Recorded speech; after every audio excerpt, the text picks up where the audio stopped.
So guys I hope you are well. I am Veer, welcome to Stellar family. तो कैसे हो मेरे दोस्तों? मैं आशा करता हूँ शानदार तरीके से आप लोग अपनी लाइफ को एंजॉय कर रहे हो, अपनी सेहत, फैमिली और पढ़ाई का ध्यान काफ़ी अच्छे से रख रहे हो। आज का दिन कैसा रहा आप लोगों का, कैसे यूटिलाइज किया आज का दिन, ये जरूर बताएगा। हर एक दिन जो है वो आप लोगों का अपने आप में यूनिक होता है, क्योंकि हर एक दिन जो है वो मिल मिलकर आप लोगों की ज़िंदगी बनाता है। अगर एक एक दिन को आप लोगों ने ढंग से एंजॉय किया है तो आप लोगों की लाइफ जो है वो अपने आप हैप्पी होना स्टार्ट हो जाएगी।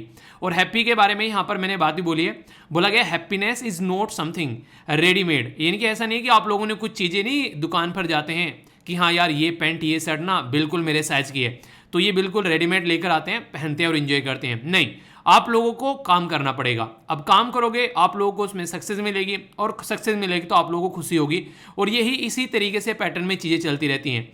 यानी कि अगर आप लोग जो हैं अपने खुद के एक्शन पर बिलीव करना स्टार्ट कर देंगे और उसको अच्छे से आप लोग यूटिलाइज करना स्टार्ट करेंगे, अपने जो एक्शन होते हैं उनको ढंग से सही डायरेक्शन में लगाना स्टार्ट करेंगे, अपनी पावर को अपने एक्शन के थ्रू आप लोग के रिजल्ट आप लोग के सामने आएंगे। और उस रिजल्ट को ध्यान में रखते हुए जब आप लोग प्रोग्रेस के पाथ पर चलोगे तो तब आप लोगों के अंदर से खुशी निकल कर आएगी। और वो कोई रेडीमेड नहीं होगी, वो रियलिटी में एक जेन्युइन एक तरीके से खुशी होगी जो कि आप लोगों के अंदर से निकल के आएगी। वो किसी की बनाई हुई खुशी नहीं होगी। तो हमेशा जिंदगी में अपने ऊपर विश्वास रखो, जो काम कर रहे हो उसके ऊपर विश्वास रखो, और थोड़ा सा पेशेंस हो रखो साथ में। अगर ये चीज़ें आप लोगों ने साथ में रख ली तो जिंदगी में आप लोग कोई दिक्कत नहीं देखने को मिलेगी। अपने टारगेट पर पहुंचने से आप लोग कोई नहीं रोक सकता, बस आप लोगों के अलावा। बाकी एक छोटी सी बात मैं आप लोगों को हमेशा बोलूंगा, जो आप लोगों को हमेशा याद रखनी है। जैसे भी कभी भी आप लोगों को यहाँ पर किसी भी दिन लगे कि दिन यार अच्छा नहीं चल रहा है, तो कोशिश करो कि अपने आप को अपने काम पर फोकस करना स्टार्ट कर दो। तो आप लोगों का दिन अपने आप लोगों को अच्छा लगने लगेगा। हमेशा दिन आप लोगों को तब अच्छा नहीं लगेगा जो आप लोगों ने डिसाइड किया है, अगर आप लोग वो नहीं कर पा रहे हैं। यानी कि आप लोगों ने डिसाइड किया था कुछ करने का, पर लेकिन वो आप लोग कंप्लीट नहीं कर पा रहे हैं, तब आप लोगों को यहाँ पर दिक्कत देखने को मिलेगी। तो काफ़ी इंपॉर्टेंट डे है, पहले उसके बारे में आप लोगों से डिस्कस करूंगा, उसके बाद में आगे बढ़ेंगे। बात की जा रही है यहाँ पर वर्ल्ड हीमोफीलिया डे के बारे में। आप लोगों ने कई बार सुना होगा हीमोफीलिया की बीमारी उस इंसान को हो गई है और उसको चोट लग गई तो वो इंसान जो है उसमें से खून निकलता रहेगा और वो बचेगा नहीं, बेसिकली उसकी डेथ हो जाएगी। यानी कि ये एक तरीके की ऐसी बीमारी है जिसमें आप लोगों का जो ब्लड है वो क्लोट नहीं कर पाता है। क्लोट मतलब जैसे कहीं चोट लगी, ब्लेड से कट गया, थोड़ी देर बाद वहां पर गाढ़ा गाढ़ा सा खून जम जाएगा और वहां पर एक थक्का बन जाएगा। इसका मतलब क्या हो गया? इसका मतलब ये हो गया कि वो क्लोटिंग हो गई, अब आप लोगों की बॉडी में से और खून नहीं निकलेगा। तो ये काफी इंपॉर्टेंट है। और ये जो क्लोटिंग का काम करता है, एक पर्टिकुलर प्रोटीन है जो कि आप लोगों से बायोलॉजी के अंदर क्वेश्चन ही पूछा सकता है। इसको बोलते हैं फाइब्रिनोजिन। ठीक है, तो फाइब्रिनोजिन बेसिकली फाइबर से आप लोग याद रख लेना, फाइबर और लास्ट में है जिन, GEN। ठीक है, तो फाइब्रोनोजिन, तो फाइबर नोजिन। तो इस तरीके से आप लोग इसको याद रखिएगा। ये एक ऐसा प्रोटीन है जो कि ब्लड को क्लोट करने का काम करता है। और वो जो क्लोटिंग की अगर यहाँ पर कमी होगी, उस प्रोटीन की अगर बॉडी के अंदर कमी होगी तो फिर हमारी बॉडी जो है वो क्लोट नहीं कर पाएगी। और अगर बॉडी जो है वो क्लोट नहीं कर पाए तो फिर बॉडी के अंदर डिसऑर्डर होना स्टार्ट हो जाएगा। यानी कि अगर कहीं पर चोट लग गई तो खून जो है वो लगातार बहता रहेगा, और खून अगर लगातार बहता रहा तो फिर आगे चलकर आप लोगों को कई सारे सिम्टम्स देखने को मिलेंगे, जैसे कि जॉइंट पेन हो गया। ठीक है, इसी के साथ में मतलब नहीं, जोड़ों में दर्द हो जाना। ठीक है, तो इसी के साथ में और भी कई सारी दिक्कत देखने को मिलेगी, ब्लड आने लगेगा जैसे यूरिन के अंदर में। ठीक है, तो कई सारी ऐसी दिक्कतें आप लोगों को सामने आने लगेगी। तो ये काफ़ी इंपॉर्टेंट है, इसीलिए यहाँ पर इसके बारे में अवेयरनेस फैलाने के लिए ये जो डे है ये सेलिब्रेट किया जाता है। तो बात की जा रही है कि इसके बारे में अवेयरनेस फैलाई जाए लोगों को कि हाँ इस तरह की कोई बीमारी होती है, और यहाँ पर जो पॉलिसी मेकर हैं यानी कि जैसे गवर्नमेंट हो गई, वो भी इसके बारे में काम करे और लोगों को अवेयरनेस फैलाए कि हाँ ऐसी कोई बीमारी है और उसका सोल्यूशन निकालना है। और इसके लिए जो थीम रखी गई है, थीम का मतलब ये होता है कि इस साल हम लोग इस एरिया पर फोकस करेंगे। तो इसकी जो थीम है वो है एक्सेस फॉर ऑल पार्टनरशिप। देखिए कोई भी काम अगर मिलकर करा जाए ना तो उसका रिजल्ट ही लाजवाब रहता है। तो ऐसी एक चीज़ आप लोगों को यहाँ पर देखने को मिलेगी, अगर यहाँ पर मिलकर काम करा जाएगा तो इसका भी रिजल्ट जो है वो आप लोगों को लाजवाब देखने को मिलेगा। तो इसी के लिए यहाँ पर पार्टनरशिप के बारे में बात की जा रही है। ठीक है, तो कोई भी डाउट आप लोगों को इसको लेकर नहीं होना चाहिए। जब भी कोई डाउट रहा करे किसी चीज़ को लेकर, हमेशा उसके अंदर क्लैरिटी लेकर आओ जिंदगी में, क्योंकि अगर डाउट को क्लियर करके नहीं चलोगे तो हमेशा आप लोगों को दिक्कत देखने को मिलेगी। तो जहां पर भी लगे यार डाउट हो गया इसमें, तुरंत रुको और उसको क्लियर करके आगे बढ़ो। ये चीज़ आप लोग जरूर याद रखिएगा। ठीक है, यहाँ से आप लोगों के लिए अब की बार पता नहीं मुझे क्यों लग रहा है कि यहाँ से आप लोगों के लिए क्वेश्चन भी बन सकता है बेसिकली। तो इसके बारे में थोड़ा सा हम लोग बात करेंगे। ये है basically world heritage day. Heritage यानी कि किसी भी कंट्री में, जैसे हमारी कंट्री में ताजमहल हो गया, ठीक है, इसी के साथ में लाल किला हो गया, तो ये हमारी हेरिटेज है। ये हमारी एक तरीके से आप लोग बोल सकते हैं कि हमारी कल्चर का पार्ट है, एक तरीके से आप लोग ये बोल सकते हैं। तो हमारी कंट्री में भी आप लोगों को आज के डेट में यूनेस्को की जो वर्ल्ड हेरिटेज साइट है उनके बारे में क्वेश्चन पूछा जा सकता है। जैसे इंडिया जो है आज की डेट में टोटल मिलाकर हमारी कंट्री में कितनी यूनेस्को की वर्ल्ड हेरिटेज साइट है, तो आप लोग इसके बारे में बताइए। चलिए आप लोग बताइए, तब तक मैं इसको डिस्कस करता हूं, फिर बताता हूं। टोटल मिलाकर दुनिया में 6ठे नंबर पर हैं, यानी कि इतनी सारी यूनेस्को वर्ल्ड हेरिटेज हमारे पास में है कि हम दुनिया में 6ठे नंबर पर आते हैं। तो इसका मतलब हमारी कल्चर जो है वो काफी रिच कल्चर आप लोग इसको बोल सकते हैं, काफी प्यारी कल्चर है हमारी। जी हाँ, अप्रिशिएट करने लायक कल्चर है हमारी। वो अलग बात है कि अंग्रेजों ने हमेशा उसको नेगेटिव तरीके से दिखाया, ठीक है। वैसे हमारी शानदार कल्चर आप लोगों को देखने को मिलेगी। तो अवेयरनेस फैलाना इसके बारे में कि हाँ हमारी जो कल्चर है, हम लोग डाइवर्स कंट्री में रहते हैं, इसलिए आप लोगों ने एक लाइन हमेशा सुनी होगी जिसको बोलते हैं यूनिटी इन डाइवर्सिटी। ये हमारे देश में है, क्योंकि हमारे देश में इतने सारे रिलीजन है, इतनी सारी कास्ट है, इतने सारे मौसम है। आप लोग देखते हैं आप लोगों को बर्फ भी मिल जाएंगे यहाँ पर और रेगिस्तान भी मिल जाएंगे, ठीक है। पहाड़ भी मिल जाएंगे यहाँ पर और तरीके झील नदियाँ भी मिल जाएंगी आप लोगों को। तो हर तरीके की चीज़ें आप लोगों को यहाँ पर देखने को मिलेगी। तो इसके चलते यहाँ पर जो चीज़ें हमारे पास में हैं वो हम लोग को आगे भी लेकर चलनी है और आने वाली जनरेशन को कैरी फॉरवर्ड करनी है। तो उसी के चलते थीम रखी गई हेरिटेज एंड क्लाइमेट। इनके हेरिटेज जो है वो काफ़ी ज़्यादा दिक्कत में पड़ जाती है, क्लाइमेट का भी काफ़ी इंपैक्ट पड़ता है। तो इसके चलते दोनों को साथ में लेकर चलना है, ठीक है। तो ये हो गई इसके बारे में बेसिक बातें। अब अगर बात करें यहाँ पर एक इंपॉर्टेंट पॉइंट आप लोग जरूर याद रखेगा, टोटल मिलाकर हमारे देश के अंदर में 40 यूनेस्को की वर्ल्ड हेरिटेज साइट है, जिसमें से अगर अलग अलग तरीके से आप लोगों से पूछा जाए तो 32 जो है वो तो कल्चर की कैटेगरी में आप लोगों को देखने को मिलेगी। जैसे नहीं अभी मैंने आप लोगों को ताजमहल के बारे में बताया, ठीक है, या फिर लाल किले के बारे में बताया, तो ये सारी किस तरह की चीजें आप लोगों को देखने को मिलेगी, ये कल्चर की कैटेगरी में आती है, ठीक है। तो इसके बारे में आप लोग याद रखिएगा। बाकी अगर बात करें यहाँ पर 7 आप लोगों को नेचुरल देखने को मिलेगी। नेचुरल मतलब जैसे कि एक तरीके से इन्वायरमेंट के पॉइंट ऑफ से अगर आप लोग उनके बारे में बात करें तो यहाँ पर ये सारी जो है एक बार जाकर देखिएगा। और एक है मिक्स, जिसमें कल्चर और नेचुरल आप लोगों को दोनों चीजें देखने को मिलेगी। जैसे आप अगर बात करूं मैं आप लोगों से, हमारी कंट्री में जैसे अजंता की केव होगी, ठीक है, एलोरा की केव होगी, आगरा का फोर्ट हो गया, ताजमहल हो गया, कोणार्क सन टेम्पल आप लोगों को देखने को मिलेगा, ठीक है, काजीरंगा जैसे नेशनल पार्क हो गया, मानस जो वाइल्ड लाइफ सेंचुरी के बारे में आप लोग बात करते हैं, कैलेडियो नेशनल पार्क आप लोगों को देखने को मिलता है, चर्च वगैरह हो गई, खजुराहो की जो आप लोगों को देखने को मिले मध्य प्रदेश में, वो सारी चीजें, हम्पी कर्नाटका के अंदर में, फतेहपुर हो गया, इसी के साथ में ग्रुप ऑफ मोन्यूमेंट, एलिफेंट केव। तो ये सारी चीजें आप लोगों को यहाँ पर देखने को मिलती है, जिसके बारे में आप लोग याद रख सकते हैं, ठीक है।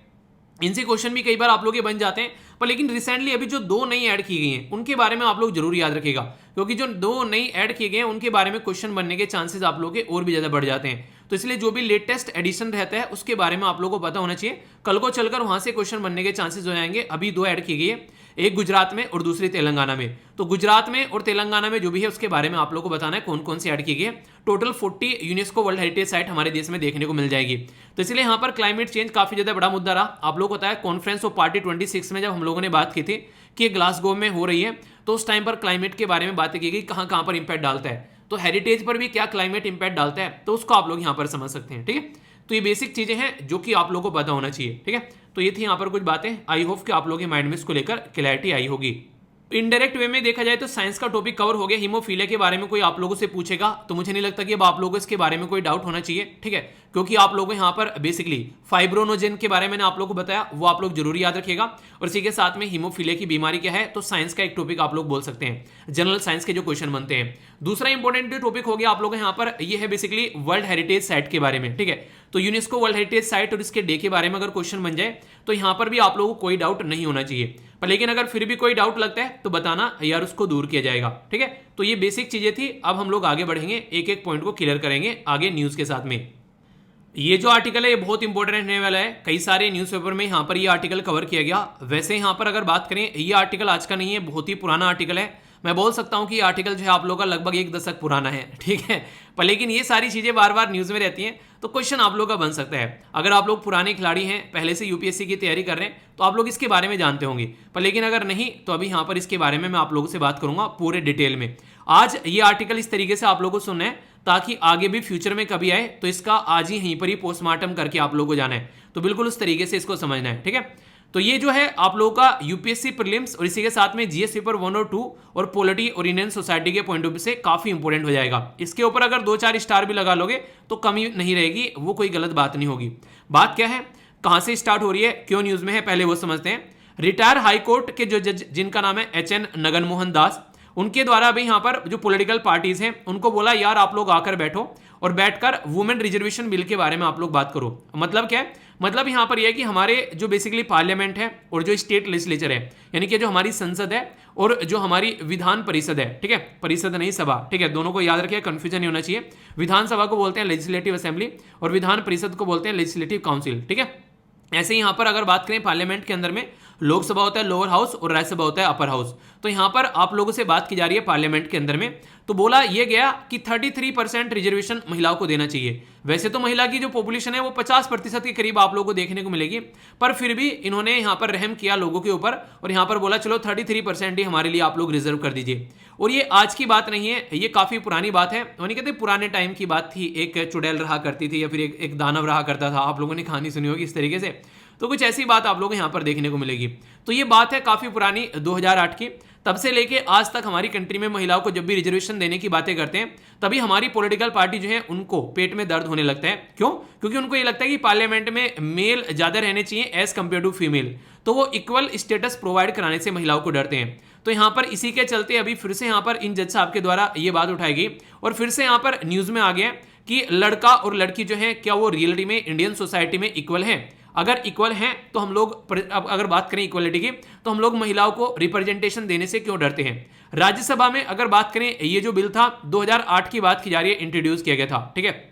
अभी मैं आप लोगों से डिस्कस कब कर रहा हूं, मैं डिस्कस कर रहा हूं 2022 के अंदर में। तो यहां से एक अंदाजा आप लोग लगा सकते हैं कि आज की डेट में अगर आप लोग इसको मोटे मोटे तौर पर देखोगे तो एक दशक से ज्यादा हो गया है, अब तक भी यहां पर इसको पास नहीं किया गया। राज्यसभा से इसको जैसे तैसे करके पास किया गया था, ठीक है, राज्यसभा के द्वारा इसको फिर क्या किया गया, इसको लोकसभा को रेफर किया गया और उस टाइम पर 15वीं लोकसभा चल रही थी, वो डिसोल्व हो गई और फिर कभी पॉलिटिकल पार्टी को लगा ही नहीं कि हम लोगों को यहां पर ऐसा कोई बिल लेकर आना चाहिए। तो इसके चलते जो सबसे इंपॉर्टेंट मुद्दा मुझे लगा वो यहां पर यह कि जो महिलाएं हैं, अंबेडकर साहब के द्वारा हमेशा उनके बारे में बात की गई है कि महिलाओं को एजुकेशन हम लोग को देना है, महिलाओं को प्रॉपर्टी में अधिकार हम लोग को देना है और महिलाओं को पुरुषों के साथ में लेकर चलना है। इसी को ध्यान में रखते हुए उनके द्वारा हिंदू कोड बिल भी लेकर आया गया था। ये बेसिकली अगर संविधान के अंदर आप लोग जाओगे, पार्ट जो नॉर्मली अगर बात करें 4 के अंदर आप लोगों को देखने को मिलेगा, जिसके अंदर में आर्टिकल 44 आप लोगों को नजर आता है जो कि यूनिफॉर्म सिविल कोड के बारे में बात करते हैं। तो जो यूनिफॉर्म जो सिविल कोड है यहाँ पर, उसके तहत यहाँ पर ये बोला गया था कि यहाँ पर जो सिविल कोड है, जैसे कि शादी विवाह के मैटर है, इन सब चीजों को लेकर चला जाए तो महिलाओं को पुरुष के इक्वल लाना चाहिए। बिल्कुल ऐसे ही जैसे आप लोग सड़क पर जा रहे हैं तो सड़क पर आप लोगों को ट्रैफिक मिल गया, अगर किसी ने ट्रैफिक का एक तरीके से रूल तोड़ा तो चाहे वो हिंदू है, चाहे मुसलमान है, चाहे लड़का है, चाहे लड़की है, जितना फाइन है उतना ही भरना पड़ेगा। ऐसे ही शादी विवाह में क्यों नहीं होता है, तो उसके चलते यहाँ पर कई सारे इशू देखने को मिलते हैं और जिनके बारे में बोला गया बात करते हैं। तो उस टाइम पर यहाँ पर अंबेडकर साहब जो है वो इतने सीरियस थे इन चीजों को लेकर, हिंदू कोड बिल को, कि उनके द्वारा जब यहाँ पर इसको पास नहीं कराया गया तो उन्होंने इसको प्रोटेस्ट करते हुए अपने जो लॉ मिनिस्टर की पोस्ट थी उससे रेजिग्नेशन दे दिया। ये भी क्वेश्चन कई बार पूछा जा चुका है कि अंबेडकर साहब की पोस्ट कौन सी थी, तो वो लॉ मिनिस्टर की पोस्ट थी, तो उससे उन्होंने रेजिग्नेशन दे दिया।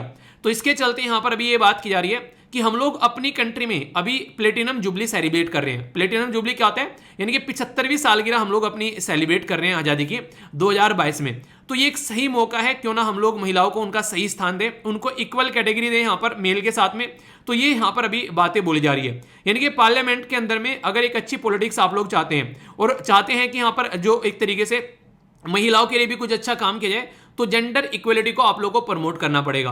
तो सोशल और पॉलिटिकल स्ट्रक्चर भी हमारे देश की चेंज होनी चाहिए, तो उसके बारे में यहाँ पर ये बातें की जा रही है। और अगर ऐसा नहीं हुआ तो आने वाले टाइम में काफी ज्यादा दिक्कतें देखने को मिलेगी। तो इसी के चलते यहाँ पर ये इशू सामने निकल कर आ रहा है। तो अगर इसके बारे में आप लोग बात करेंगे आज की डेट में, यहाँ पर बहुत सारे ऐसे इश्यूज हैं महिलाओं से रिलेटेड जिनको बार बार उठाया जाता है। जैसे कि अगर मैं अभी आप लोगों से बात करूं, जब 2008 में ये पर्टिकुलर बिल लेकर आया गया था तो उस टाइम पर यहां पर 108वां कॉन्स्टिट्यूशन अमेंडमेंट ये बेसिकली बिल हुआ करता था। याद रखिएगा 2008 में 108वां, ठीक है। तो यहां पर ये इस तरीके से आप लोग याद रखते हैं, 2008 की बात की जा रही है और ये कौन सा था, ये था 108वां।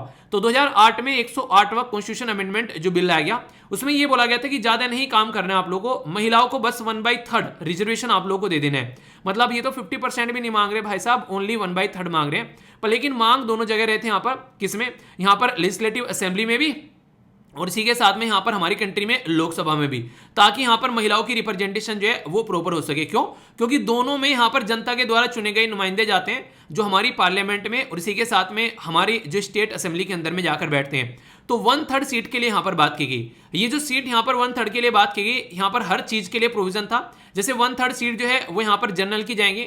इसी तरीके से 1/3 सीट जो है जैसे SC ST में जो भी हम लोगों ने सीट रिजर्व कर रखी है, यानी कि शेड्यूल कास्ट और शेड्यूल ट्राइब के अंदर जो भी हम लोगों ने सीट रिजर्व कर रखी है उसमें से भी 1/3 जो है वो महिलाओं को यहाँ पर सीट दी जाएगी लोकसभा और असेंबली के अंदर में। और ये जो बेसिकली आप लोग सोचिए, जैसे एक पर्टिकुलर अगर बात करें जैसे कि राज्य के अंदर में मान लीजिए 50 असेंबली की सीट है, ठीक है। अब हम लोगों ने रिजर्व कर दी यहाँ पर कि ये वाली जो सीट है यहाँ पर पर्टिकुलर कि इतनी सीट जो है यहाँ पर मान लीजिए हम लोगों ने कोई ऐसा मान लीजिए मोटे मोटे तौर पर अगर मैं आप लोगों को लगाकर चलूं कि हम लोगों ने 16-17 सीट जो है वो रिजर्व कर दी, ठीक है। तो इस तरीके से आप लोग बोल सकते हैं कि 17 सीट हम लोगों ने रिजर्व कर दी महिलाओं के लिए कि यहां पर ओनली महिला कैंडिडेट रहेंगी। तो यहां पर ऐसा तो नहीं है कि हर बार यही 17 सीट यहां पर रिजर्व रहेंगी। अब यहां पर रोटेशन का भी मुद्दा लाया गया कि रोटेशन के बेस पर रखेगा कि एक बार ये वाली 17 ले ली, दूसरी बार दूसरे वाली 17 ले ली, तीसरी बार तीसरे वाली कोई 17 ले ली। तो इस तरीके से आप लोगों को यहां पर प्रोविजन बनाना पड़ेगा। तो महिलाओं के लिए यहां पर ये इस तरीके का रिजर्वेशन आप लोगों को देना है और एटलीस्ट 15 सालों तक आप लोगों को ये रिजर्वेशन देना है। रीजन क्या है? रीजन ये बिल्कुल ऐसे ही है जैसे बच्चे को अगर आप लोग हमेशा अप्रिशिएट करते रहोगे ना तो उसके अंदर कॉन्फिडेंस आ जाएगा, और बच्चे के अंदर एक बार कॉन्फिडेंस आना स्टार्ट हो गया तो फिर वो अपना काम करना स्टार्ट कर देगा। अगर महिलाओं 15 साल तक हम लोग इनको रिजर्वेशन देते हैं तो 15 साल में लगभग 3 बार तो इलेक्शन हो ही जाएंगे। अगर 3 बार इलेक्शन हो पाते हैं तो महिला जो है वो लगातार पार्टिसिपेट करती रहेंगी और आने वाले टाइम में यहाँ पर ये अपनी एक जगह बनाएंगी, जो कि आज की डेट में पॉलिटिक्स में बिल्कुल भी नहीं देखने को मिलता है। तो इसके ऊपर काम करने की यहाँ पर बात की गई ताकि महिलाएं जो है उनको पॉलिटिक्स में लाया जा सके। पार्लियामेंट के अंदर में अगर महिला जाकर बैठेंगी तो महिलाओं से रिलेटेड जो भी कानून होंगे उनको ढंग से डिस्कस किया जा सकेगा। पर लेकिन इसके अंदर आप लोगों को 2 तरीके के लोग देखने को मिलेंगे, एक तो वो जो इसको सपोर्ट करते हैं और दूसरे वो जो इसको अपोज करते हैं। अब सपोर्ट करने वाले अपनी बातें बोलते हैं और अपोज करने वाले अपनी बातें बोलते हैं। जो सपोर्ट करते हैं तो वो तो ये बोलते हैं कि यहां पर अगर पार्लियामेंट के अंदर में महिलाएं जाकर बैठेगी तो उनके द्वारा हमेशा ये बोला जाता है कि महिलाएं जो हैं वो महिला की पोजीशन को अच्छे से समझती हैं।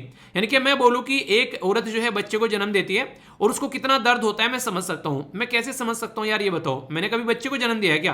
तो एक पुरुष जो है वो महिला का दर्द नहीं समझ सकता। अगर उस महिला के द्वारा बच्चा पैदा करने की बात की जाए, एक महिला समझ सकती है। तो बहुत सारी ऐसी चीजें होती हैं कि महिला ही महिला के काम आएगी। तो एटलीस्ट उनकी समस्याओं को सामने रखने के लिए महिला को वहां पर होना चाहिए। और कई सारी ऐसी स्टडीज सामने निकल कर आई है कि हम लोगों ने लोकल लेवल पर जो पंचायती राज सिस्टम होता है वहां पर हम लोगों ने क्या किया, महिलाओं को सीट पर ले जाकर बैठाया। तो जो महिलाओं को सीट पर ले जाकर बैठाया उसकी वजह से हमारे देश में जो महिलाएं हैं उनकी वजह से यहां पर जो महिलाएं हैं वहां पर एडमिनिस्ट्रेशन काफी अच्छा बढ़ा है, पॉजिटिव इंपैक्ट देखने को मिले हैं। इवन आप लोगों ने यहां पर यह भी देखा होगा कि जब यहां पर कोविड-19 आया, जिस कंट्री में महिला प्राइम मिनिस्टर थी वो कोविड-19 को अच्छे से टैकल कर पाई। तो ऐसे आप लोग समझ सकते हैं। तो यहां पर महिला जो है वो काफी अच्छे से काम कर पाई, रिसोर्सेज का ढंग से यूटिलाइजेशन कर पाई। और आप लोगों ने सुना होगा कि महिला जो होती है वो काफी अच्छी मैनेजर होती है, इसीलिए मैक्सिमम रिसेप्शन की जो पोस्ट होती है वहां पर आप लोगों को महिलाएं देखने को मिलती हैं। तो ये वो लोग थे जो कि यहां पर महिलाओं के पॉजिटिविटी के बारे में बात कर रहे थे। तो उन्होंने बोला कि पार्लियामेंट के अंदर एटलीस्ट 1/3 सीट जो है, और हमारी स्टेट की असेंबली के अंदर भी यहां पर 1/3 सीट जो है वो यहां पर होनी चाहिए, क्योंकि पंचायत के अंदर ऑलरेडी हम लोग देख चुके हैं कि एक पॉजिटिव इंपैक्ट जो है वो सामने निकल कर आया। तो ये हो गए सपोर्ट करने वाले जिन्होंने मीठी मीठी और अच्छी अच्छी बातें बताई। अब दूसरे वाले अपोज करने वाले आएंगे, अब वो अपोजी वाले बातें बताएंगे। अच्छा, मैं आप लोगों से पूछता हूं, आप लोग वीडियो को यहां पर एक बार स्टॉप कीजिए और अगर मैं आप लोगों से पूछूं कि आप लोग इसके बारे में क्या सोचते हैं कि कौन कौन सी ऐसी चीजें हैं जो इनके बारे में आप लोग कुछ बातें बोल सकते हैं कि हाँ यार ये चीजें हैं, ठीक है। तो ये सारा स्टैटिक पढ़ा रहा हूं मैं आप लोगों से, कल को किसी पेपर में पूछ ले तो ये मत बोलना ये कहां से आ गया, क्योंकि ये सारा लेटेस्ट अभी आप लोगों को देखने को मिलेगा जो न्यूज में, और प्लस बैकग्राउंड इन्फॉर्मेशन जो बता रहा हूं ये सारी स्टैटिक है, जो कि अगर 5 साल बाद छोड़ी है 2008 से अभी 2000 अभी हम लोग कब डिस्कस कर रहे हैं, प्रेजेंट टाइम में इसको डिस्कस कर रहे हैं। तो आज भी यहां पर ये डिस्कस किया जा रहा है, सेम आगे आने वाले 5 साल में भी डिस्कस करेंगे, 10 साल में डिस्कस करेंगे अगर ये पास नहीं हुआ तो इसीलिए कह रहा हूं कि आज इस आर्टिकल को ऐसे समझ लेना कि कल को आए तो आप लोग इससे बेसिकली ये ना बोलो कि यार ये पढ़ा नहीं है, ठीक है। ये बोलो सीना ठोक के कि हाँ इससे क्वेश्चन पूछ के दिखाओ ना, इसकी हम लोगों ने हरी झंडी दिखा दी, ठीक है।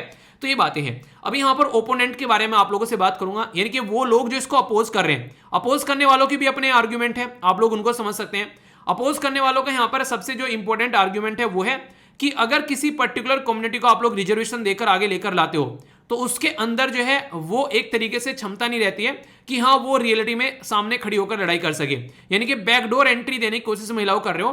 क्यों ना आप लोग पुरुषों के खिलाफ उनको मैदान में उतारो और यहां पर तब प्रतिस्पर्धा देखने को मिले। यानी कि मेरे हिसाब से तो ये जो आर्ग्यूमेंट है, हालांकि ये काफी मुझे मतलब फालतू का लगा, क्योंकि जब आप लोग उनको इलेक्शन में सीट ही नहीं दे रहे हो, बेसिकली उनको आप लोग बैठने के लिए, इनके भरने के लिए उनको फॉर्म ही नहीं दे रहे हो, तो कहां से महिला इलेक्शन लड़ेगी और कहां से वो जीत कराएंगी। तो इस तरीके से आप लोग समझ सकते हैं। तो यहां पर इसी के साथ में ये जो पॉइंट है ये मुझे पर्सनली अच्छा नहीं लगा।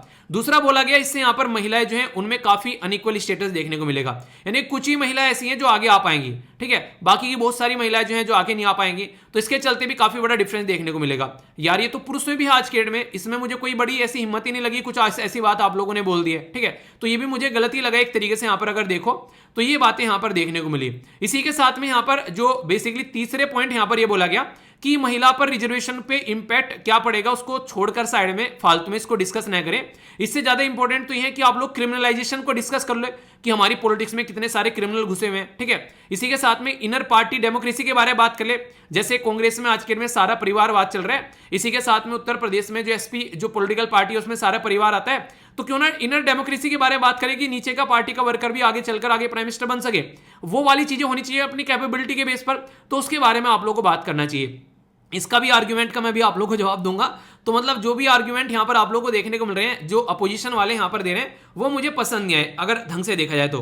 पर लेकिन अगर यहां पर महिलाओं को यहां पर देखिए बोला यह गया कि एक तरीके से जो कैंडिडेट है महिला उनको अगर उतारा जाएगा सबके सामने तो जो पॉलिटिकल पार्टी है उसमें दो मुद्दे यहां पर बोलेंगे। अगर यहां पर ये आप लोग लेकर नहीं आना चाहते हो और अब तक लेकर नहीं आए हो तो सबसे पहले तो आप लोग यहां पर क्या कर सकते हैं कि पॉलिटिकल पार्टी को बोला जाए कि वो महिलाओं को टिकट दें, यानी कि अगर वो टिकट देने कम से कम 1/3 टिकट जो है महिलाओं को देने हैं आप लोगों को। अब वो किस किस को देने हैं या आप लोग डिसाइड कीजिए, पर महिलाओं को देने हैं, ठीक है। दूसरा इंपॉर्टेंट पॉइंट यहां पर एक और सजेशन का जाता है कि अगर आप लोगों को लगता है ये गलत बात है तो कम से कम आप लोग क्या करें, हर एक कॉन्स्टिट्यूएंसी में कम से कम 2 मेंबर को बैठा दें, यानी कि हर एक कॉन्स्टिट्यूएंसी से 2 मेंबर जीत कर आएंगे, एक पुरुष होगा और एक महिला होगी। अब पुरुष जो है पुरुषों का ध्यान रखेगा और महिला जो है महिलाओं का ध्यान रखेगी। तो ये भी आप लोग कर सकते हैं, पर लेकिन इनमें से कोई सा भी सजेशन जो है वो इंप्लीमेंट नहीं किया गया। तो ये आप लोग यहां पर देख सकते हैं, यानी कि ये भी बातें बोलेगी। इसमें कई सारे लोग ये बोले जैसे रोटेशन के बेस पर आएंगे तो उसमें दिक्कतें देखने को मिलेगी।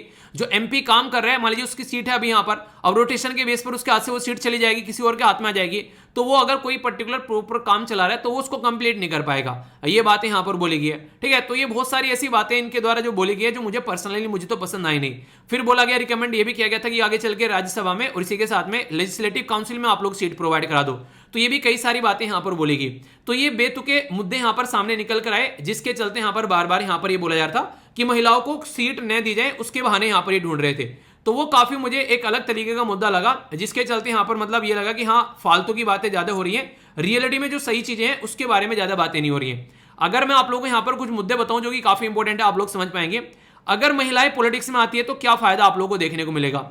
सबसे पहले तो बेटर इकोनॉमिक परफॉर्मेंस आप लोगों को यहां पर देखने को मिलेगी जो कि काफी इंपॉर्टेंट है, यानी कि महिला जो होती है उनको अच्छा मैनेजर माना जाता है। हमारी फाइनेंस मिनिस्टर आज के डेट में महिला है। एक क्वेश्चन मैं आप लोगों से पूछूंगा, हमारी जो फाइनेंस मिनिस्टर जी हैं वो कौन से नंबर की महिला फाइनेंस मिनिस्टर है, क्या इनसे पहले भी कोई फाइनेंस मिनिस्टर रह चुकी है? तो ये आप लोगों को देखने को मिलेगा यहाँ पर जो काफी इंपॉर्टेंट है। इस पॉइंट ने तो मेरा मजा ही लगा दिया। ये बोले थे ना क्रिमिनलाइजेशन के ऊपर फोकस करो। अब महिला देख लो कितनी महिला ऐसी हैं जो कि क्रिमिनल कैटेगरी का चार्ज लेकर घूम रही है। अगर महिलाओं को आप लोग लगा दोगे तो क्रिमिनलाइजेशन वाला बात जो है वो भी आप लोग का साइड में हो जाएगा। तो जो पॉलिटिक्स में क्रिमिनलाइजेशन कम करनी है महिलाओं को लेकर आओ, अपने आप कम हो जाएंगी, क्योंकि महिला तो किसी का रेप नहीं कर रही, जाकर किसी का मर्डर नहीं कर रही है, ठीक है। कोई महिला ऐसी हरकतें करती है आप लोगों को नजर नहीं आएगी, किसी के खिलाफ आप लोगों को चार्ज जो है कोई एक का दुक्का कहीं मिल जाएगा, वरना जितने लोगों के खिलाफ है वो नहीं मिलेंगे। करप्शन के मामले में बात करें तो महिला जो होती है वो लेस करप्ट मानी जाती है एज कंपेयर टू पुरुष। इसमें आप लोग ही क्या रहे हैं, आप लोग ये मत बोलना कि सर लड़कियों की बढ़ाई कर रहे हो। बेसिकली ये ऐसे पॉइंट हैं जिनको आप लोग पॉजिटिव तरीके से रख सकते हो, ठीक है। आप लोग आंसर राइटिंग में भी इनको यूज कर सकते हो। तो आप लोग ही क्या रहे हैं कि महिला जो है वो ज्यादा करप्ट होती है या फिर लेस करप्ट होती है बता रहे हैं, ठीक है। तो इसके बारे में यहां पर बात की जा रही है। नॉर्मली करप्ट इंसान कौन होता है? जिसके हाथ में पावर होती है, ठीक है। घर में भी अगर आप लोग बात करें यहां पर मेल के हाथ में पावर देखने को मिलेगी, बाहर जाओ तो मेल के हाथ में पावर देखने को मिलेगी। तो वो चीजें यहां पर सामने निकल कर आती है। तो मैरिटल एसेट्स में अगर बात करें 10% जो पॉइंट्स है लेसर देन आप लोगों को यहां पर काउंटर पार्ट इंडिकेट करे बाद महिला के पास में काफी कम देखने को मिलेगा और लेस करप्ट देखने को मिलेगी, यानी कि मेल ज्यादा करप्ट होते हैं एज कंपेयर टू फीमेल। और बाकी अगर आप लोगों को इससे अलग भी कुछ बोलना है तो कमेंट बॉक्स में आप लोग अपनी बातें लिख सकते हैं। इसी के साथ में अगर महिलाओं को कोई काम दे देते हैं तो 20% मोर ज्यादा प्रोडक्टिव होती है एज कंपेयर टू मेल के, ये बोला गया, यानी कि मेल जो है वो 20% लेस प्रोडक्टिव होते हैं। इसी के साथ में कॉन्सेंसस के बारे में बात की जा रही है। ईमानदार महिलाएं ज्यादा ईमानदार आप लोगों को देखने को मिलेगी, ज्यादा इफेक्टिव देखने को मिलेगी आप लोगों को अगर बात करें, ठीक है। अगर बात करें यहाँ पर वो अगर कोई अपोजिशन भी है उसके बारे में बात करें तो उसके साथ भी ढंग से पेश आएंगे। ऐसा नहीं है कि यहाँ पर बेसिकली पुरुषों की तरह मर्डर करने पर आ जाएंगी चीजें। तो ये कुछ बातें यहां पर बोली जा रही है। तो ये बेसिक चीजें हैं, और बाकी जो भी मैंने अब तक आप लोगों को पढ़ाया कि कब इसको इंट्रोड्यूस किया गया था पहली बार, ये 1996 में इसको इंट्रोड्यूस किया गया था। उस टाइम पर प्राइम मिनिस्टर जो थे ये बेसिकली एचडी देवगौड़ा साहब थे, ठीक है। तो ये याद रखिएगा, कोई भी गवर्नमेंट इसको पास नहीं करा पाई। 108वां कॉन्स्टिट्यूशन अमेंडमेंट आप लोगों को यहां पर देखने को मिला था, और लास्ट टाइम ये यहां पर 2008 में बेसिकली इसको सामने लेकर आया गया था, ठीक है। 1/3 रिजर्वेशन की बात की जा रही है हर एक एरिया पर, ये सारी बातें मैंने बता दी। रिजर्वेशन जो है वो 15 साल के लिए बोला गया ताकि चीजों को इंप्रूव किया जा सके, और राज्यसभा में पास कर दिया गया था 2010 में, और तब से लेकर फिर ये पेंडिंग पड़ा हुआ है, ठीक है। तो अब फिर से यहां पर बात की जा रही है कि वुमेन को रिजर्वेशन यहां पर देना चाहिए और महिलाओं को आगे लेकर आना चाहिए। अगर दुनिया में मैं आप लोगों से बातें करूं, काफी इंपॉर्टेंट है यहां पर, रवांडा में आप लोगों को 61% के करीब आप लोगों को महिला देखने को मिलेगी, क्यूबा में 53%, इसी के साथ में यहां पर निकारागुआ में 50%, मैक्सिको के अंदर में 50%, यूनाइटेड अरब एमिरेट्स, ये काफी बड़ी बात है। एक मुस्लिम डोमिनेटेड कंट्री, इससे मानते हैं कि महिलाओं को ज्यादा अधिकार नहीं होते हैं। 50% महिलाएं आप लोगों को देखने को मिलेगी पार्लियामेंट के अंदर में। न्यूजीलैंड के अंदर में 49%, आइसलैंड के अंदर में 47%, और यूएसए के अंदर भी आप लोगों को कोई ज्यादा महिला नहीं है जो हमेशा चिल्लाते रहते हैं महिलाओं के बारे में, अधिकारों के बारे में और फलान ढिमकाना। ग्लोबल एवरेज जो है वो 26 है, ये काफी बुरा है। यानी कि कम से कम ग्लोबल एवरेज जो है 1/3 होना चाहिए था, पर लेकिन बहुत सारी कंट्री ऐसे जहां पर बिल्कुल भी आप लोगों को महिलाएं जो है वो ये काम करती हुई नजर नहीं आएंगी। बहुत ही कम परसेंटेज आप लोगों को महिला का देखने को मिलेगा यहां पर, जैसे 481 में से 63 थी ओनली यहां पर 2014 के बारे में बात करें आप लोग यहां पर, ठीक है। और इसी के साथ में लोकसभा में बात की जा रही है, पार्लियामेंट के साथ में अगर अलग से बात करें तो ओनली 11% यहां पर देखने को मिलेगा। तो एटलीस्ट यहां पर अगर बात की जाए तो 33% जो महिलाएं हैं वो यहां पर होनी चाहिए पार्लियामेंट के अंदर में और स्टेट लेजिस्लेचर के अंदर में, और सेम परसेंटेज जो होना चाहिए वो यहां पर उनको बेसिकली जो कैबिनेट मिनिस्ट्री मिले वो पोस्ट उनकी होनी चाहिए। कि मिनिस्टर की पोस्ट के बारे में बात करें उसमें भी इतना ही परसेंटेज होना चाहिए, तब जाकर चीजें जो है वो थोड़ी सी महिलाओं के लिए आप लोग सुधार पाओगे, वरना ये दिक्कतें इसी तरीके से आप लोगों को चलती हुई नजर आएंगी।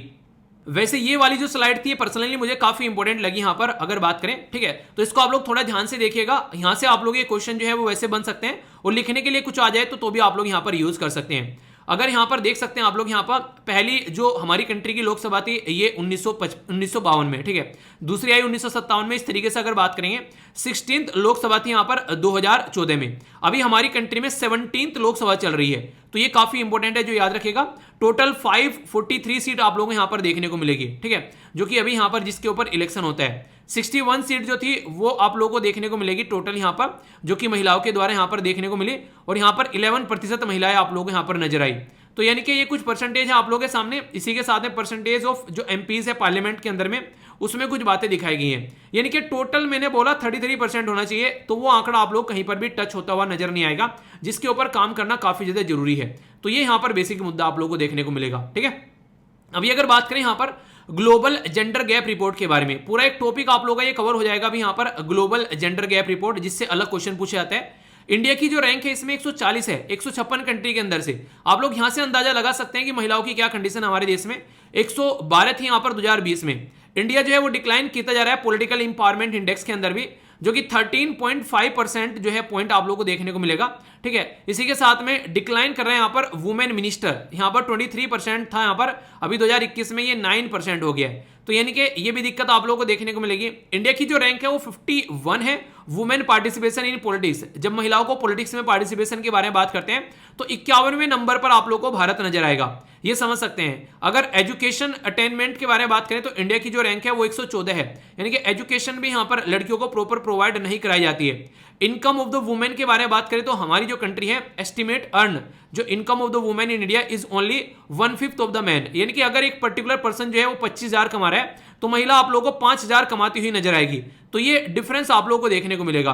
और टॉप बॉटम यानी कि एक तरीके से जो नीचे से टॉप करने वाली 10 कंट्री है उसमें आप लोगों को इंडिया नजर आएगा। यहां पर हमारी कंट्री में महिलाओं की ये खस्ता हालत है, तो इसके ऊपर काम करना काफी ज्यादा जरूरी है ताकि उनको इंपावर किया जा सके और साथ में लेकर हम लोग उनको आ सके। कुछ और इंपॉर्टेंट बातें अगर यहां पर बताया जाए ग्लोबल जेंडर गैप रिपोर्ट के बारे में, अगर आप लोग यहां पर बात करेंगे तो कई सारी और भी बातें आप लोगों को जानने को मिलेगी, ठीक है। तो ग्लोबल जेंडर जो गैप रिपोर्ट है यहां पर ये पब्लिश की जाती है किसके द्वारा? ये पब्लिश की जाती है वर्ल्ड इकोनॉमिक फोरम के द्वारा। 2006 में पहली बार पब्लिश किया गया और इसमें यहां पर ये 4 एरिया पर फोकस करते हैं कि इकोनॉमी में पार्टिसिपेशन कैसा है, महिला का क्या अपॉर्चुनिटी मिल रही है, एजुकेशन कितना मिल पा रहा है, हेल्थ में क्या चल रहा है उनका, और पॉलिटिकल इंपावरमेंट क्या है। ये 4 ऐसी डायमेंशन है जिसमें चेक करते हैं महिला और पुरुष के अंदर में क्या डिफरेंस है, और यहां से सारा खाका आप लोगों के सामने खुलकर आ जाता है। अगर बात करें over index, the highest possible जो स्कोर होगा वो 1 होगा, यानी कि इक्वलिटी की जब बात की जाए तो अगर एक इंडेक्स आ गया तो इसका मतलब है कि इक्वलिटी है काफी शानदार तरीके से, और लोवेस्ट जो होगा वो 0 होगा, इसका मतलब इनइक्वलिटी के बारे में आए तो 0, यानी कि बिल्कुल महिलाओं को ढंग से ट्रीट नहीं किया जाता है। तो इसके चलते यहां पर ट्रेस की जाती है प्रोग्रेस क्या है यहां पर वुमेन और मैन के बीच में, हेल्थ, एजुकेशन, इकोनॉमी और पॉलिटिक्स को लेकर, जिसके बाद में फिर यहां पर इंडेक्स जो है वो तैयार किया जाता है। एक और इंपॉर्टेंट टॉपिक अगर आप लोगों से कोई पूछ ले यहां पर किसके बारे में, ये है वर्ल्ड इकोनॉमिक फोरम के बारे में। 1971 में इसको स्टैब्लिश किया गया था, हेडक्वार्टर इसका जनेवा स्विट्जरलैंड में आप लोगों को देखने को मिलेगा। वर्ल्ड इकोनॉमिक फोरम जो है वो इंटरनेशनल ऑर्गेनाइजेशन है, जो कि पब्लिक प्राइवेट ऑर्गेनाइजेशन आप लोग बोल सकते हैं। इसमें पब्लिक और प्राइवेट दोनों मिलकर पार्टिसिपेट करते हैं। पॉलिटिकल, बिजनेस, कल्चर और अदर जो लीडर है सोसाइटी के अंदर वो भी देखने को मिलेंगे। अभी लेटेस्ट जो यहाँ पर ये देखने को मिली थी, इसके अंदर कई सारे इंडियन यूट्यूबर भी यहाँ पर गए हुए थे। तो इसका मतलब जो कि इन्फ्लुएंसर हैं, सोसाइटी पर पॉजिटिव इंपैक्ट डालते हैं, उनको भी वहां पर बुलाया गया था। तो इसके चलते यहाँ पर आप लोगों को इसके बारे में ये बेसिक चीजें पता होनी चाहिए। तो ये आप लोग याद रखिएगा यहाँ पर, जो कि मैंने अभी आप लोगों से डिस्कस किया। तो ये जो ग्लोबल जेंडर गैप रिपोर्ट है, ये वर्ल्ड इकोनॉमिक फोरम के द्वारा प्रस्तुत किया जाता है, और यहाँ से क्वेश्चन भी आप लोग के बन जाते हैं। इसी के साथ में रिपोर्ट के बारे में बात करें, कौन कौन सी ये पब्लिश करते हैं, तो यहां पर एनर्जी ट्रांजिशन इंडेक्स जो है वो यही प्रस्तुत करते हैं, ठीक है। Energy transition index, global competitiveness report जो है वो यही प्रस्तुत करते हैं। इसी के साथ में ग्लोबल आईटी रिपोर्ट है, यही प्रस्तुत करते हैं। ग्लोबल जेंडर गैप रिपोर्ट अभी बताई दी आप लोग को, ग्लोबल रिस्क रिपोर्ट और global travel and tourism report. तो ये कुछ रिपोर्ट है, जो 5 रिपोर्ट आप लोगों के सामने मैंने रखी है, जो इन्हीं के द्वारा पब्लिश की जाती है। इसमें से अगर एक रिपोर्ट के बारे में आप लोगों से बात करूं, जो कि आप लोगों के सामने यहाँ पर अगर ये बात करेंगे ग्लोबल जो बेसिकली यहाँ पर आईटी रिपोर्ट के बारे में, ठीक है। तो ये जो रिपोर्ट है यहाँ पर, ये इसको वर्ल्ड इकोनॉमिक फोरम के साथ में INSEAD और इसी के साथ में कॉर्नेल यूनिवर्सिटी के द्वारा मिलकर पब्लिश की जाती है, ठीक है। बाकी की ये अपने आप से पब्लिश इनके द्वारा की जाती है। तो ये सारी जो कहानी मैंने आप लोगों को यहाँ पर बताई है, इसमें से आप लोगों के अगर पुराने क्वेश्चन आप लोग उठाकर देखोगे, बहुत सारे क्वेश्चन ऑलरेडी बन चुके हैं और आगे भी आप लोगों के क्वेश्चन बन जाएंगे। तो रिजर्वेशन के बारे में क्या क्या बातें, जो भी बातें मैंने आप लोगों को बताई हैं, वो सारी बातें आप लोग यहाँ पर पीपीटी में भी देखने को मिल जाएंगी। जो भी कहानियां मैंने सुनाई है वो सारी पीपीटी में है, ठीक है। तो टेंशन मत लेना, कोई भी पॉइंट आप लोग का इधर उधर नहीं होगा, सारी एक एक बात आप लोग यहाँ पर नजर आ जाएगी।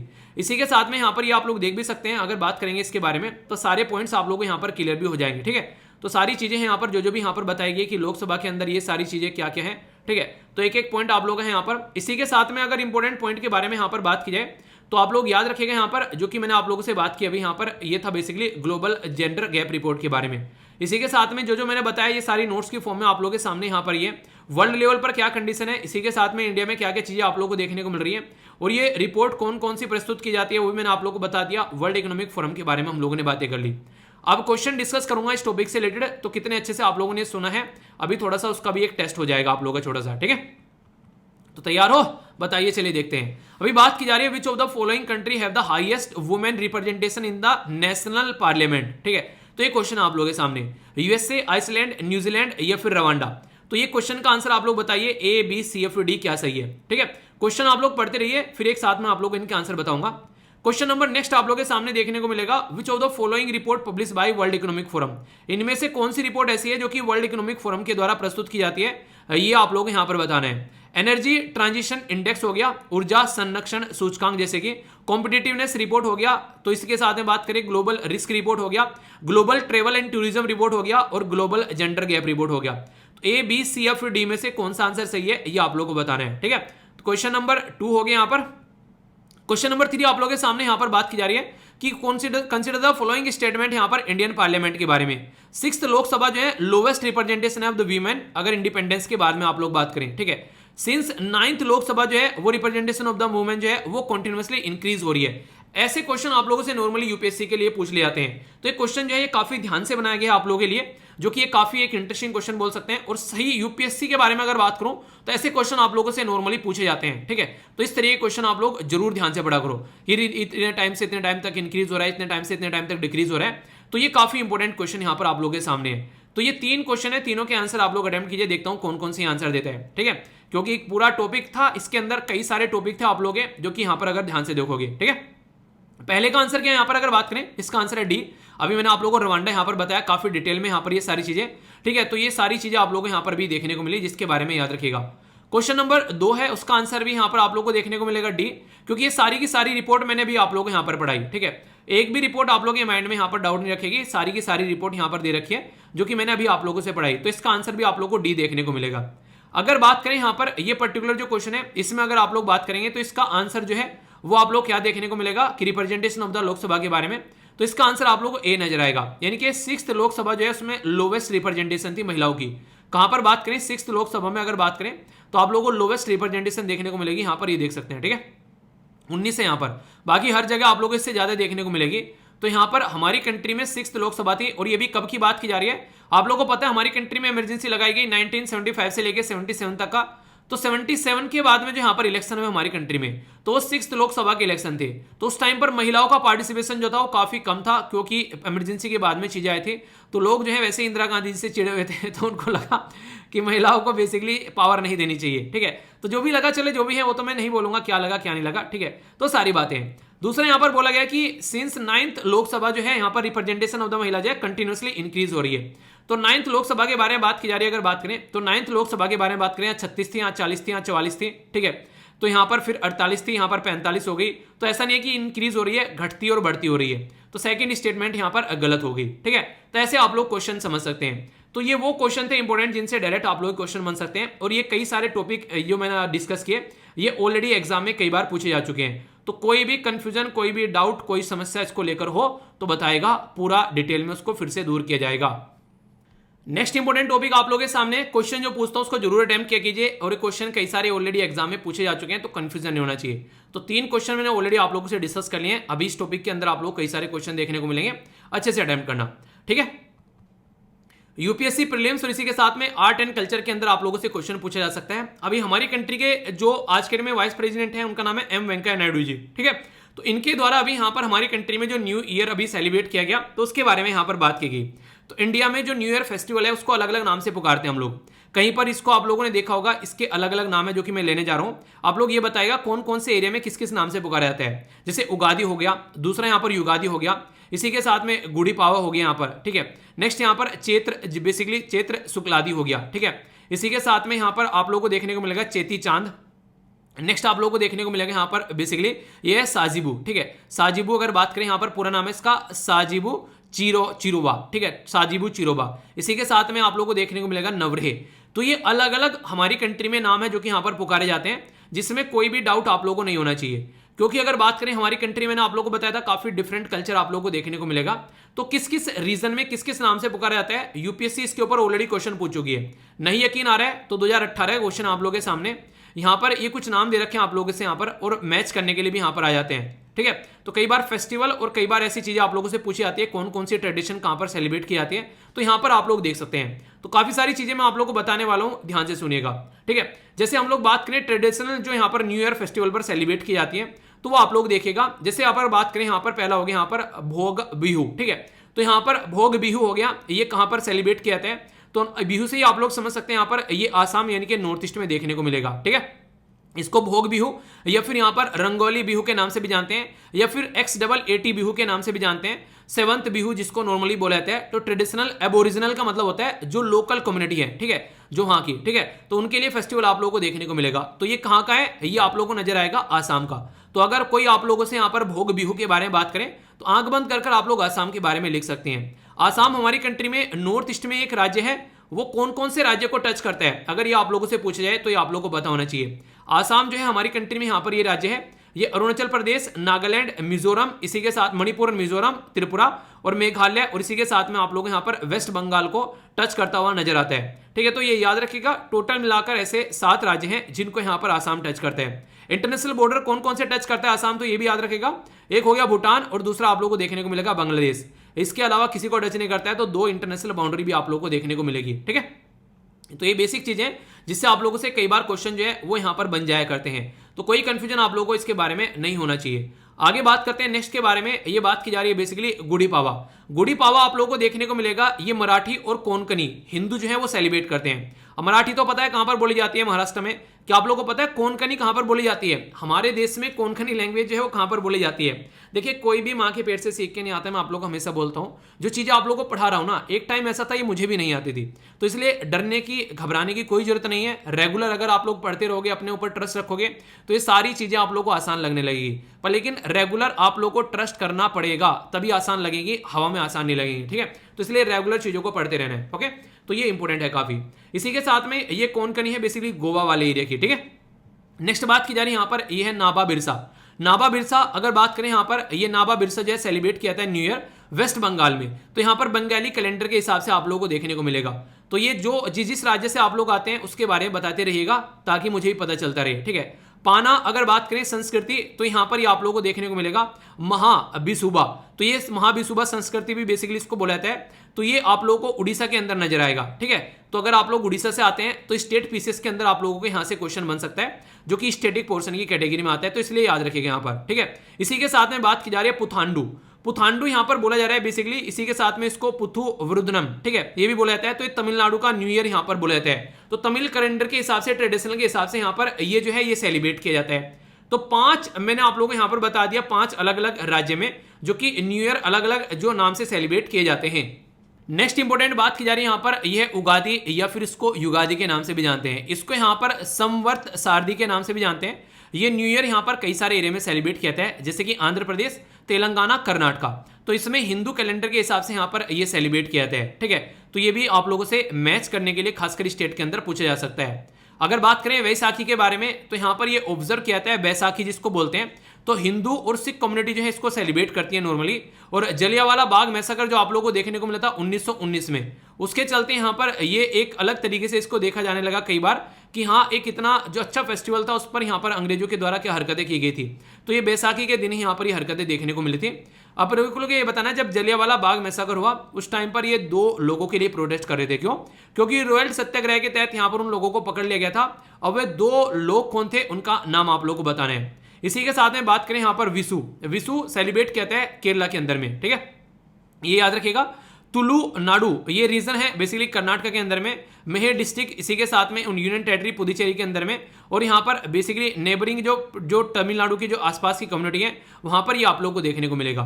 तो इस तरीके से आप लोग समझ सकते हैं अलग अलग रीजन में हमारे देश में अलग अलग इस तरीके से फेस्टिवल वगैरह सेलिब्रेट किए जाते हैं। ये काफी इंपॉर्टेंट है डायरेक्ट मैच करने के लिए। कल को अगर कोई पूछने लगे तो अगर आप लोगों के माइंड में इसको लेकर क्लैरिटी होगी तो क्वेश्चन आप लोग कभी भी गलत नहीं करोगे, ठीक है। अभी यहाँ पर ये क्वेश्चन का आंसर आप लोगों को देना है बेसिकली। अगर बात करें यहाँ पर, तो इसमें बात की जा रही है यहाँ पर कौन कौन सा फेस्टिवल किसके साथ में यहाँ पर कनेक्टेड है, ठीक है। बात की जा रही है किसके बारे में, यहाँ पर बात की जा रही है चापचार कुट त्योहार। तो ये कहां पर सेलिब्रेट किया जाता है, ठीक है। दूसरा बोला गया यहाँ पर बेसिकली ये खोंजाम परबा कथा गति, ठीक है। तो कथा गीत बेसिकली, गति नहीं कथा गीत, ठीक है। तो इसको एक तरीके से यहाँ पर बोला जाएगा खोंजगाम परबा बेल्ड, ठीक है। इसी के साथ में बात की जा रही है यहाँ पर यह थांगड़न नृत्य, ठीक है, थांगड़न डांस। तो ये सिक्किम के अंदर बोला गया। तो सही आंसर क्या है यहाँ पर आप लोगों को ये बताना है। सही आंसर है इसके यहाँ पर बी, यानी कि 2 स्टेटमेंट यहाँ पर सही है 1 और 2, ठीक है।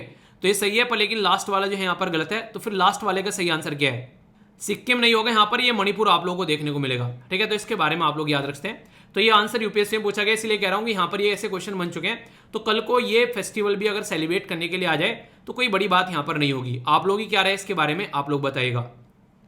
नेक्स्ट इंपॉर्टेंट जो टॉपिक है यहाँ पर, ये बात की जा रही है नेपचून के बारे में। नेपचून क्रूज मिसाइल, ये यहाँ पर अभी यहाँ पर रशिया के एक वॉरशिप को डिस्ट्रॉय करके चलेगी।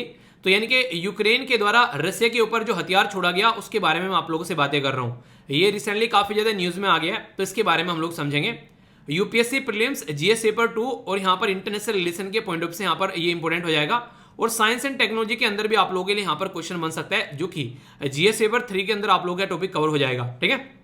अभी हुआ क्या यहाँ पर, बेसिकली ये जो जहाज आप लोग का देख रहे हैं इसके ऊपर मिसाइल दागी गई बेसिकली यूक्रेन के द्वारा। आप लोग बोलोगे यूक्रेन में इतना दम कहां से आ गया।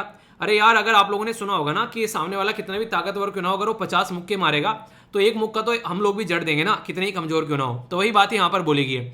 तो रशिया का जो ब्लैक सी फ्लीट जो फ्लैगशिप था जिसका नाम था यहाँ पर मॉस्को, उसको यहाँ पर डिस्ट्रॉय किया गया किसके द्वारा, जो कि यहाँ पर ये इनकी मिसाइल थी, याद रखिएगा।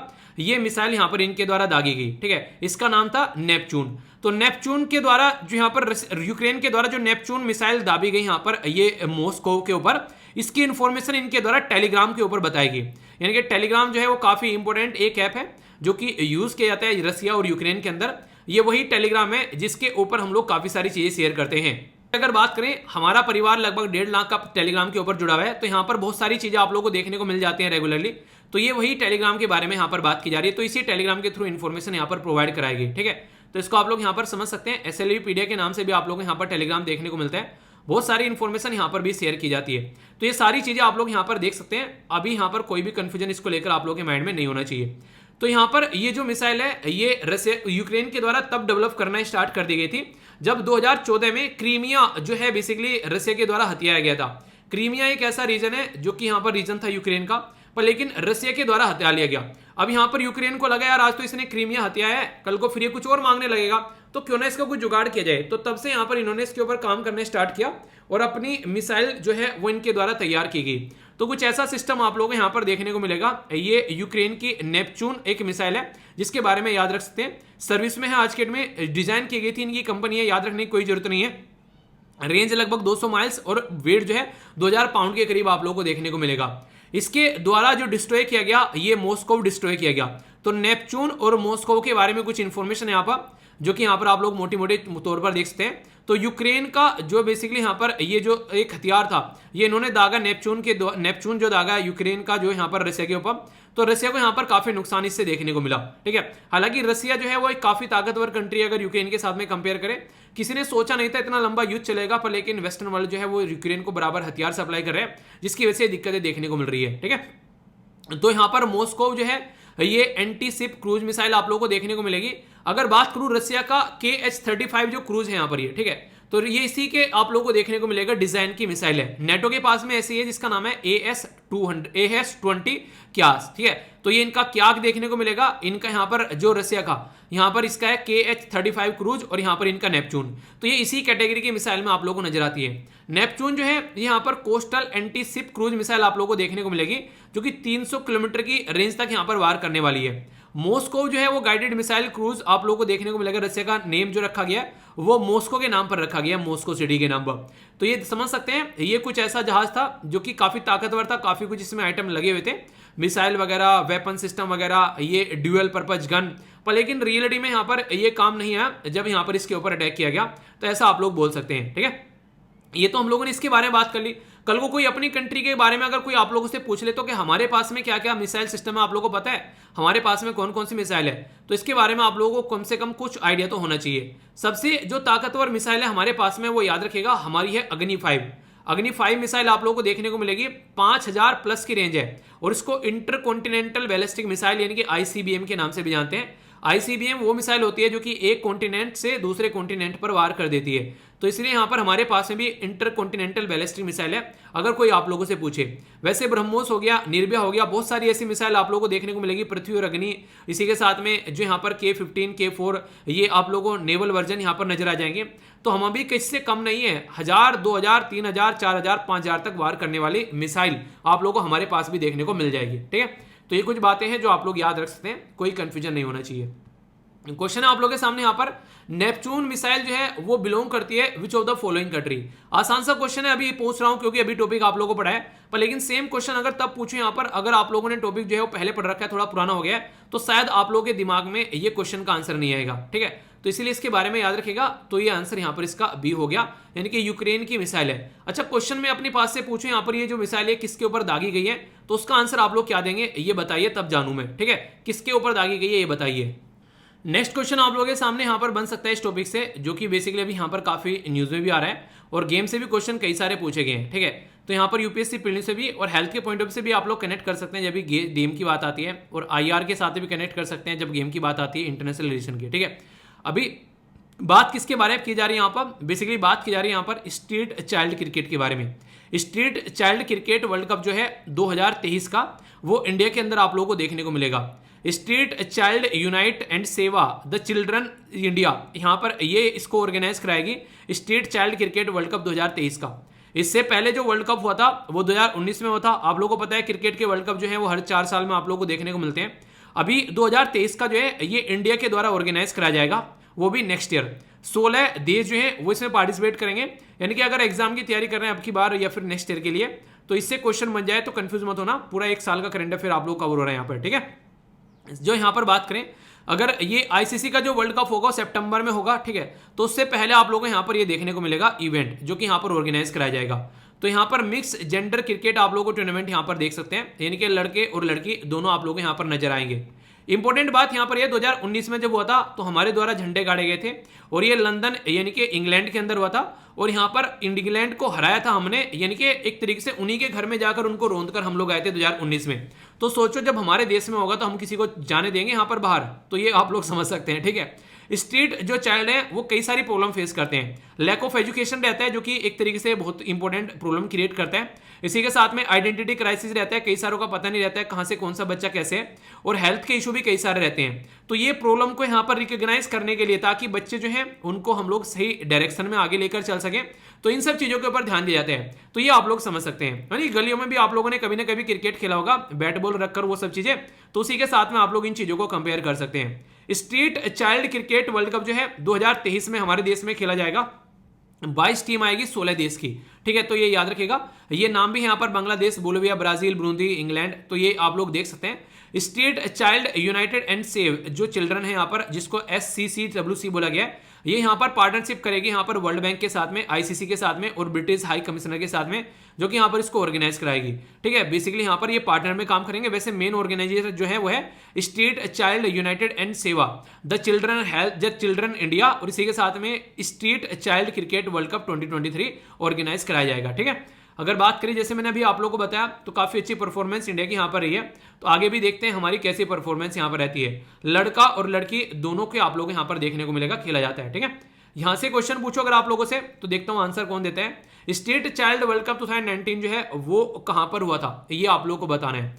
USA, UK, इंडिया या फिर ऑस्ट्रेलिया। तो अभी मैंने आप लोगों को यहां पर बताया कहां पर हुआ था, लंदन के अंदर हुआ था, और आंसर इसका बी हो गया। ठीक है, तो ऐसे क्वेश्चन आप लोगों से कई बार बनते हैं, कोई कंफ्यूजन आप लोगों को नहीं होना चाहिए।